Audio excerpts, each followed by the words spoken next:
Good afternoon বন্ধুরা। তো দেখো এতক্ষণে আমি রান্না শুরু করছি। আমার আকাশের অবস্থা দেখো, বাইরেটা মানে প্রচুর মেঘ করেছে, মানে কোনো সময় বৃষ্টিটা নামবে। ততক্ষণে আমি রান্না বসালাম, 12টা বেজে গেছে। আমার অনেক দেরি। দেখো এখন আমি এই মাছগুলো ভাজবো। কাচুরি মাছ, মোরলা মাছ, ইলিশ মাছের মাথা, এগুলো আমি ভেজে নেবো। এইদিকে উচ্ছে আলু সেদ্ধ করে নিয়েছি। এই দেখো ইলিশ মাছের মাথা দিয়ে ঘন্ট বানাবো, তার জন্য সবজি বানিয়েছি। আর হচ্ছে লাউয়ের শুক্তো করবো, বড়ি দিয়ে, এটা লাস্টে করবো। আগে মাছগুলো ভেজে নিই, কেননা মাছগুলো অনেকক্ষণ বের করেছি তো তো তার জন্য হচ্ছিল মাছগুলো আগে ভাজবো। ভেজে নিয়ে তারপরে দেখো বাইরে কেমন ঝড় উঠেছে,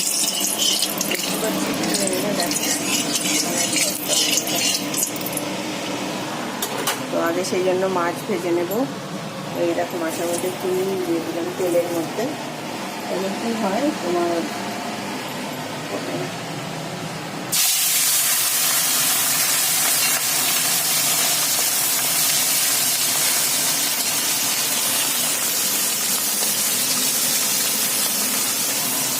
তো এই হচ্ছে এখন আমি রান্না শুরু করলাম। তো ঠিক আছে বন্ধুরা, রান্নাটা করে নিই।